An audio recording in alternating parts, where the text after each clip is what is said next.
नमस्कार, आप देख रहे हैं गोरखपुरिया न्यूज चैनल और मैं हूं आपके साथ वैशाली। आइए रुक करते हैं आज की खास खबर पर।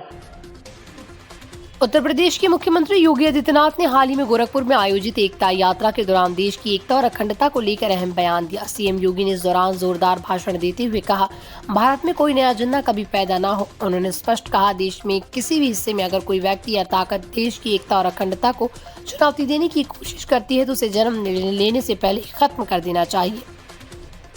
ये संदेश उनकी राष्ट्रीयता और देशभक्ति को मजबूत इरादों को दर्शाता है और समाज में एकता की भावना को मजबूत करने का प्रयास है। इस वीडियो में हम विस्तार से जानेंगे कि योगी आदित्यनाथ ने क्या क्या बातें कही और उनके बयान का क्या मतलब है। हम बात करेंगे सीएम योगी की गोरखपुर में एकता यात्रा के संदर्भ में। ये यात्रा खासतौर पर देश में एकता, भाईचारे, राष्ट्रीयता, अखंडता को बढ़ावा देने के उद्देश्य से आयोजित की गई।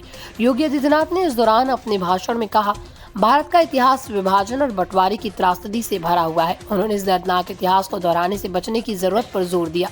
उनका कहना था, भारत के हर नागरिक को ये सुनिश्चित करना है कि कहीं कोई ऐसा विभाजनकारी विचारधारा फिर से उभर कर न आए। उन्होंने इस विचार को पूरी ताकत से खारिज किया और कहा कि जिन्ना जैसी सोच को पैदा होने से पहले ही दफना देना ही हमारी जिम्मेदारी है। हम योगी आदित्यनाथ के उन कड़े शब्दों को समझेंगे जो उन्होंने देश की अखंडता और चुनौती देने वालों के लिए कहे। योगी ने कहा, देश के भीतर छिपे हुए अलगाववादी और विभाजनकारी तत्वों को किसी भी हाल में बर्दाश्त नहीं किया जाएगा। उन्होंने चेतावनी दी कि कोई भी ऐसा व्यक्ति जो देश के बंटवारे की सोच रखता है उसे समाज और सरकार दोनों मिलकर खत्म कर देंगे। ये वक्तव्य इस बात को स्पष्ट करता है कि यूपी सरकार और केंद्र सरकार देश की सफलता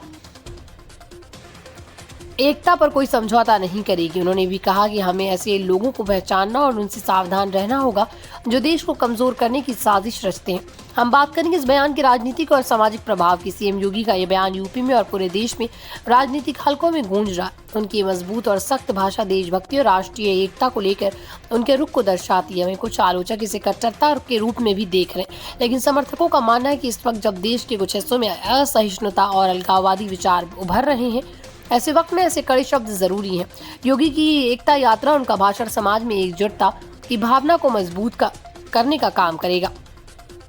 हम चर्चा करेंगे कि ये बयान यूपी के आगामी चुनावों और राजनीतिक माहौल पर क्या असर डाल सकता है। चुनाव के दृष्टिकोण से देखा जाए तो ये बयान योगी सरकार की सशक्त छवि को बढ़ावा देगा। उनके समर्थक इसे एक मजबूत नेतृत्व के रूप में देखेंगे जो देश की सुरक्षा और एकता के लिए पूरी तरह प्रतिबद्ध है। हम योगी आदित्यनाथ के इस भाषण का सारांश और भविष्य की संभावना पर नजर डालेंगे। योगी का ये स्पष्ट संदेश है कि देश की अखंडता और एकता के खिलाफ किसी भी साजिश को बर्दाश्त नहीं किया जाएगा।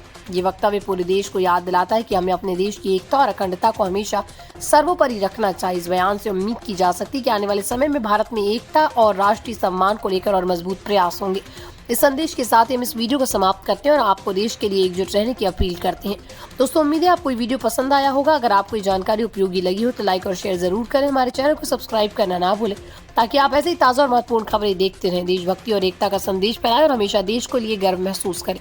धन्यवाद।